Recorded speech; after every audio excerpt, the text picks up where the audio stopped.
實租務嘅成交方面咧，喺西洋菜南街段咧，我哋見到嘅吉鋪其實已經係寥寥可數，變成業主嗰個議價能力都提升，體用用品店咧，尤其是國內品牌嚟香港嘅數量咧，其實係有提升嘅跡象嘅，所以喺業主嘅心態方面咧，係相對比較強一啲。市場成交你要知，旺角西洋菜南街一間地鋪，以前曾經由化妝品店 Etude House 以大約95萬租用，而家只係大約24萬租出，係咩概念呢？即係比高峰期打咗個2.5折，但係新租客又俾多過舊租客20%，又點解會咁呢？即刻睇落去同你拆解啦！鋪位係喺西洋菜南街56號地鋪，最近有體育用品連鎖店以月租大約24萬租用，鋪位地下面積大約900平方尺，閣樓大約600平方尺，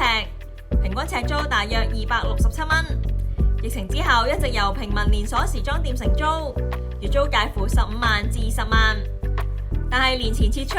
一直由特賣長短租，而今次新租客較舊租金仲升咗至少20%，到底係咩情況呢？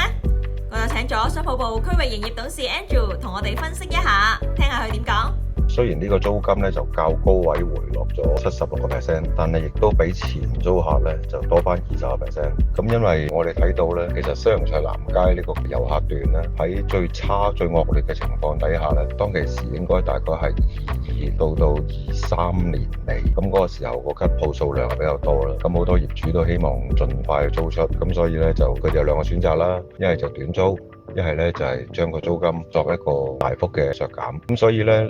當其時嘅租金咧，其實係介乎係由16至到22萬不等嘅。咁呢個56號咧，佢當其時就係租咗20萬。咁去到依刻咧，其實租務嘅成交方面咧，喺西洋菜南街段咧，我哋見到嘅吉鋪其實已經係寥寥可數，變成業主嗰個議價能力亦都提升所以今次呢個體育用品店進駐咧，都需要附上比舊租金多20%才能夠承接到呢個租金，承接到呢個鋪位。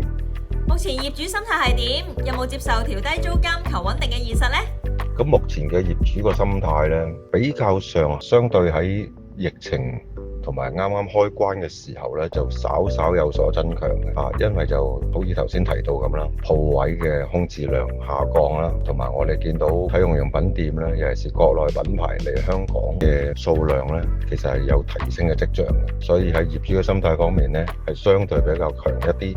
不過亦都未至於去脫離現實，要求天價租金，所以目前租務嚟講都相對係平穩同埋健康。